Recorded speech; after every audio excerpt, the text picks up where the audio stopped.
राजीव। दोस्तों, हरियाणा और जम्मू कश्मीर दोनों राज्यों में चुनाव के कारण इस समय देश का सियासी पारा चढ़ा हुआ है, आप जानते हैं। और विधानसभा चुनावों के मुद्दे राष्ट्रीय स्तर पर राजनीति को प्रभावित कर रहे हैं। और खास बात यह है कि इस बार दोनों राज्यों में नरेंद्र मोदी उस तरह से दिखाई नहीं दे रहे हैं जैसे वो अब तक चुनाव में नजर आते रहे हैं।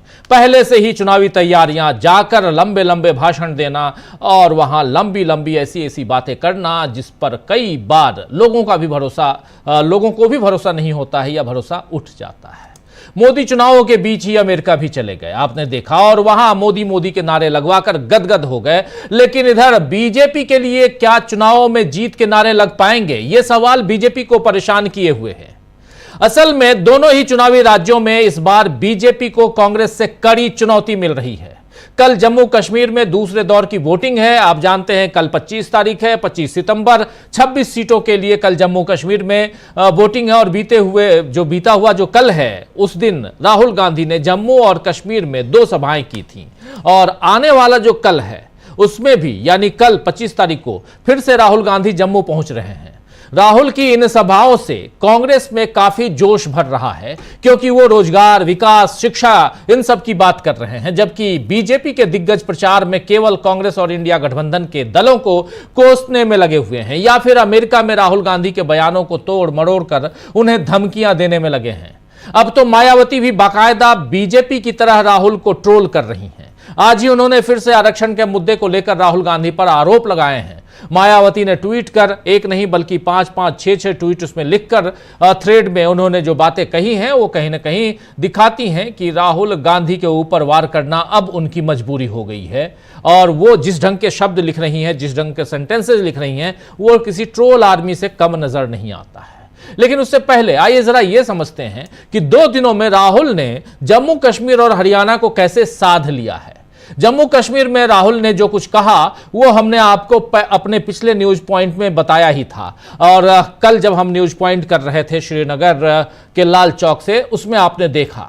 और कल फिर जम्मू जब जा रहे हैं राहुल गांधी, और परसों हरियाणा में उनकी सभा होगी, तब बहुत सारी बातें और निकल के आएंगी। लेकिन उससे पहले आज राहुल गांधी के एक दांव से बीजेपी को हरियाणा में बड़ा झटका लग गया है।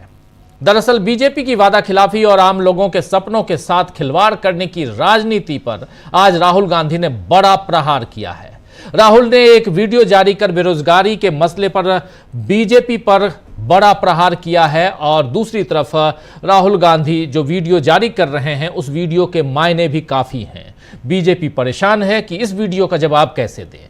आइए जरा उस वीडियो का एक छोटा सा हिस्सा देख लेते हैं, सुन लेते हैं, फिर चर्चा आगे बढ़ाएंगे। आखिर किस वीडियो की मैं बात कर रहा हूं, जल्दी से पहले उस वीडियो का एक छोटे से पार्ट को, 10 मिनट का वीडियो है लेकिन छोटा सा पार्ट आपको दिखाऊंगा, बहुत बड़ा पार्ट नहीं। 10 मिनट बहुत ज्यादा हो जाएगा, बाद में अलग से आप हमारे चैनल पर उसको देख सकते हैं। देखिए एक छोटा सा पार्ट। तो आपको कैसा लगा कि ये अमेरिका गए? लगा तो बुरा जी, पर किया क्या जाए, चॉइस नहीं है यार। रोजगार तो है नहीं जी, रोजगार तो नहीं है ना, या कुछ काम ही नहीं है। मजबूरी में क्या करते सर, रात तो नींद नहीं आती थी जी। दोनों मियां मतलब रोते थे, बच्चे थे मगे सुनेंगे रोएंगे जी, क्या फायदा जी। वहाँ में तो पता भी नहीं था जी, बेटे ने बताया लड़का है जी वहाँ, उसको मिल लिया, वो उन्हें बहुत हेल्प कर जी, बहुत हेल्प कर। तो आपको कैसा लगा? उसको तो बस सब याद करते हैं जी, सब रिश्तेदार याद करते हैं। उसके जाने के बाद मैं इतनी बीमार हो गई, मेरे 2 ऑपरेशन हो गए। उधर और रोता था, इधर में रोती थी हॉस्पिटल में। मम्मी आपका क्या हो गया बेटा, क्या करे, कोई लाने वाला भी एक पापा है, किस किस को संभालेगा। घबराया होगा बिल्कुल। उन्होंने मुझे कहा कि आप हमारे परिवार से जाके मिलो, तो मैंने कहा ठीक है मैं आके मिलता हूँ। सर आप तो भगवान आ गया है। उन्होंने कहा, उनसे मैंने कहा है कि जो मैंने वहाँ देखा मैं आपको बताऊं, तो वहाँ पे मतलब ठीक है। सर हमें यहाँ तो गाँव का सरपंच भी कोई पूछने जाता है, और आप तो कहाँ से कहाँ मिलने के लिए आया जी। कोई एमएलए महाराज हमारे पास कभी आया जी, कोई दुख में सुख में, कोई और नहीं आया जी। ये भी बताओ जी, एक प्राइवेट नौकरी करते हैं 10,000 देता है सैलरी, कोई 12,000 देता है। उसमें बताओ 3 बच्चा की फीस भी है, पढ़ा क्या खर्चा नहीं है जी। सब कुछ प्राइवेट हो रहा है। हाँ जी, सब प्राइवेट। अस्पताल प्राइवेट हो रहा है, हाँ जी। कॉलेज यूनिवर्सिटी प्राइवेट हो रही है, हाँ। जॉब प्राइवेट हो रही है, सब ऐसे बोलते हैं जी। अगर जी ये कार्ड बनवाते हैं, अभी फ्री में लिहाज होगा, किसी का जो किसी का नहीं होता, पूछते भी कौन जी। 10 साल लाइन में लगा रखे जी हरियाणा सरकार ने, 10 साल लाइन लगा रखी है जी। आज ये कर दो, आज वो बदल दो, आज ये कर दो, आज होता कि। नमस्कार, कैसे हो? मैंने कहा था मम्मी के पास जाऊंगा, आ गया। कैसे हो? इसके जो अब खुश लग रहा है।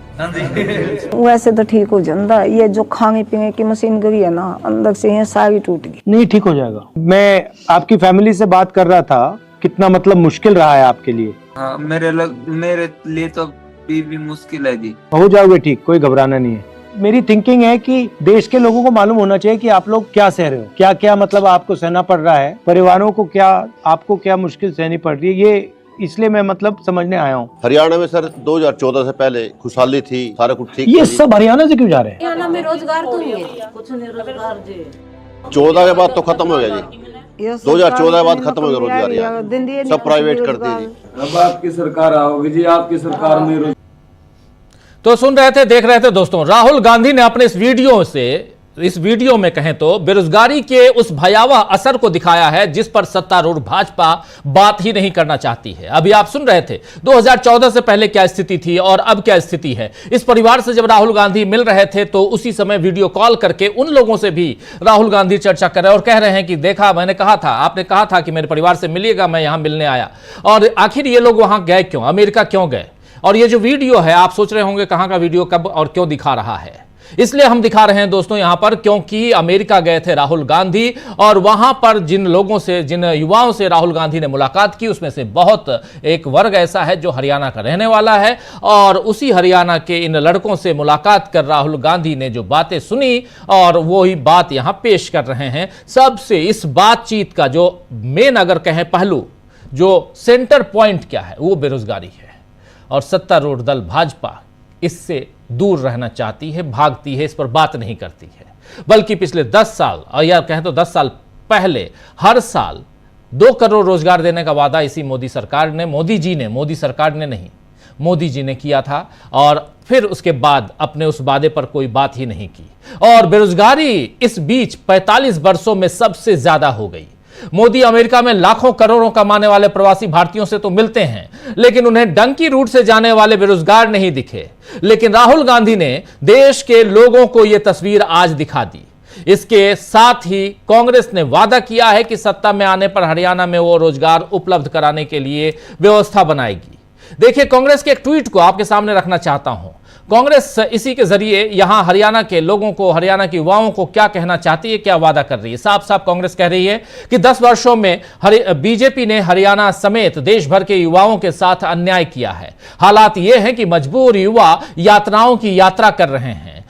यातनाओं की यात्रा, गौर फरमाइएगा दोस्तों, हालात यह हैं कि मजबूर युवा यातनाओं की यात्रा कर रहे हैं। कांग्रेस सरकार बनते ही हरियाणा में ऐसी व्यवस्था बनाएंगे जिसमें युवाओं को सपनों के लिए अपनों से दूर नहीं होना पड़ेगा। और राहुल गांधी के वीडियो के बाद प्रियंका गांधी ने भी बेरोजगारी को भाजपा द्वारा फैलाई गई महामारी बताया है। क्या कुछ लिखा है प्रियंका गांधी ने अपने ट्वीट में, वो भी देखिए।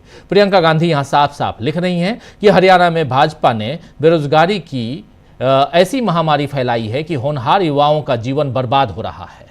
ये साफ यहां कह रही हैं। प्रदेश में कुल 4.5 लाख सरकारी पद हैं, जिनमें से 1,80,000 पद खाली पड़े हैं। भाजपा ने हरियाणा के युवाओं से भविष्य की सारी उम्मीदें छीनकर उनके साथ घोर अन्याय किया है। कांग्रेस की सरकार बनते ही राज्य में 2 लाख पक्की भर्ती की जाएगी। साथ ही पलायन और परिवारों की बर्बादी रोकने के ठोस उपाय किए जाएंगे। हमारा संकल्प है कि हम युवाओं में व्याप्त निराशा को दूर करके हरियाणा को तरक्की के रास्ते पर ले जाने का काम करेंगे। ये बात कह रही हैं प्रियंका गांधी। तो राहुल गांधी के वीडियो ने पूरे चुनावी खेल को पलट कर रख दिया है, ये बात यहां कह सकते हैं दोस्तों हम। जबकि कंगना रनौत जो हैं, अब चूंकि वो एक्ट्रेस ही नहीं है बल्कि नेता भी हैं, नेता वो सांसद हैं। तो कंगना रनौत जो सांसद हैं, उन्होंने कहा है कि बीजेपी को फिर से किसानों के जो कानून थे उस पर विचार करना चाहिए जो सरकार है। यानी वो कह रही हैं कि कृषि कानून फिर से लाया जाए। आप जानते हैं कि कंगना रनौत जो हैं वो 3 कृषि कानून पर कितनी सारी बातें कर चुकी हैं पहले। अब बीजेपी के ही नेता बताएंगे कि कंगना के बयान के पीछे किसकी सोच काम कर रही है और क्या कंगना के बयान से बीजेपी भी सहमत है या नहीं है। इस चुनाव के वक्त जरा बीजेपी ये बता दे कि सचमुच बीजेपी या बीजेपी की सरकार, एनडीए की सरकार ये चाहती है कि इस वक्त वो तीनों काले कानून जिसको काले कृषि कानून कहते थे किसान, वो लाना चाहिए। लेकिन चुनावों के पहले कृषि कानून की याद दिलाकर कंगना ने बीजेपी को फंसा दिया है, यह तय मानिए। वहीं आज युवाओं के मुद्दे को लगातार उठाने वाले युवा हल्ला बोल के संस्थापक बिहार के रहने वाले अनुपम कांग्रेस में शामिल हो गए हैं। हमारे इस चैनल पर अनुपम को आपने कई बार देखा होगा, सुना होगा, उनके साथ कई चर्चा हम लोग कर चुके हैं। पहले भी युवा हल्ला बोल 25,000 से ज्यादा युवाओं के लिए काम इन्होंने किया है। अब वो कांग्रेस ज्वाइन कर लिए हैं और कांग्रेस ज्वाइन करते वक्त अनुपम ने क्या कुछ कहा है, उन्होंने साफ साफ कहा है कि न्याय के लिए नैतिक बल चाहिए। वो नैतिक बल आज की राजनीति में सबसे ज्यादा राहुल गांधी जी के पास है, इसीलिए हम कांग्रेस पार्टी के साथ जुड़े हैं। तो दोस्तों, बिहार में भले ही अगले साल चुनाव हैं, लेकिन कांग्रेस अभी से मजबूत बिहार में दिखाई दे रही है, जिससे मोदी की टेंशन और बढ़ सकती है। वहीं अब जरा महाराष्ट्र की भी बात बता दूं, महाराष्ट्र में भी चुनावों की घड़ी अब करीब आती हुई, नजदीक आती हुई दिखाई दे रही है, क्योंकि चुनाव आयोग की टीम के अब जल्द महाराष्ट्र जाने की तैयारी शुरू हो गई है। इसलिए कह रहा हूं क्योंकि आज ही चुनाव आयोग ने झारखंड में, वहां झारखंड की विजिट पर चुनाव आयोग की जो टीम है वो थी, और उसके बाद वहां उन्होंने प्रेस कॉन्फ्रेंस करके तैयारियों का ब्यौरा दिया मीडिया के सामने। तो झारखंड में प्रेस कॉन्फ्रेंस के बाद अब यह लग रहा है कि झारखंड की तैयारियां लगभग पूरी हो रही हैं और महाराष्ट्र की तैयारियां जोरों शोरों पर है। इधर उत्तर प्रदेश में एनकाउंटर मसले पर योगी सरकार जो है वो फंस रही है और अखिलेश यादव के सवाल लगातार सरकार की नीयत पर उठा रहे हैं। आंध्र प्रदेश में तिरुपति लड्डू विवाद तो लगातार चल ही रहा है। तमिलनाडु के राज्यपाल आर.एन. रवि का धर्मनिरपेक्षता को लेकर दिया गया बयान भी बीजेपी के लिए मुसीबत बन गया है, क्योंकि उनके मुताबिक, यानी जो रवि साहब हैं, जो राज्यपाल है कर्नाटक तमिलनाडु के, उनके मुताबिक धर्मनिरपेक्षता विदेशी अवधारणा है और उसे भारत में लागू नहीं होना चाहिए। यह सरासर संविधान विरोधी है और बीजेपी संविधान के खिलाफ है। यह बात राज्यपाल ने भी साबित कर दिया है, यह तय मानिए, जो बयान दे रहे हैं उस बयान के हिसाब से। दोस्तों, बहुत कुछ है समाचारों में, लेकिन इन सब के बीच दो राज्यों में चुनाव, और उन चुनावों में एक चुनाव जिसका दूसरा पड़ाव यानी सेकेंड फेज कल है, जम्मू कश्मीर, जिसकी खबरें आप सुबह 9 बजे से लगातार हमारे चैनल पर देखेंगे। 9 बजे, सुबह 9 बजे से हम लगातार आप तक पहुंचाएंगे जम्मू कश्मीर की 26 सीटों पर क्या कुछ हो रहा है। लेकिन उसी जम्मू कश्मीर में कल राहुल गांधी, जम्मू में रहेंगे राहुल गांधी, और कल थे राहुल गांधी जहां हमारी टीम मौजूद थी और वहां से आपने लाइव देखा था।